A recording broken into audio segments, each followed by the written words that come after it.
নতুন একটি রাজনৈতিক দল গঠনের ঘোষণা দিয়েছেন মার্কিন ধনকুবের ইলন মাস্ক। তার দলের নাম দেওয়া হয়েছে আমেরিকা পার্টি। শনিবার নিজের মালিকানাধীন সামাজিক যোগাযোগ মাধ্যম এক্স পোস্টে এই ঘোষণা দেন টেসলা ও স্পেস এক্সের প্রধান নির্বাহী।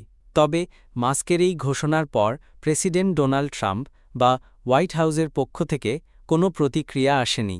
রাজনৈতিক দলের ঘোষণা দেওয়ার পর মাস্ক বলেন, আপনার স্বাধীনতা ফিরিয়ে দিতে আজ আমেরিকা পার্টির জন্ম হল। এর আগে তিনি এক্সে একটি জরিপ চালিয়ে জানতে চেয়েছিলেন যুক্তরাষ্ট্রের নতুন রাজনৈতিক দল প্রয়োজন কিনা। প্রায় ১২ লাখ ভোট পড়া ওই জরিপে ২/৩ মানুষ নতুন দলের পক্ষে মত দেন। সম্প্রতি ট্রাম্প বিগ বিউটিফুল বিল, কর কমানো ও ব্যয় বৃদ্ধির বিল আইনে পরিণত করেছেন, যা নিয়ে মাস্ক তীব্র সমালোচনা করেছেন।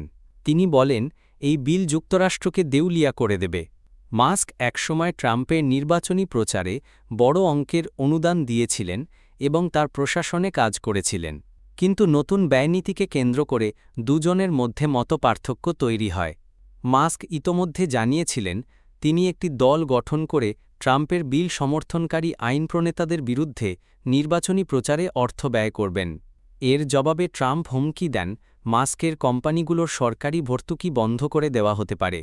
রাজনৈতিক বিশ্লেষকদের মতে মাস্কের নতুন দল ২০২৬ সালের কংগ্রেস নির্বাচনে রিপাবলিকানদের জন্য চ্যালেঞ্জ তৈরি করতে পারে।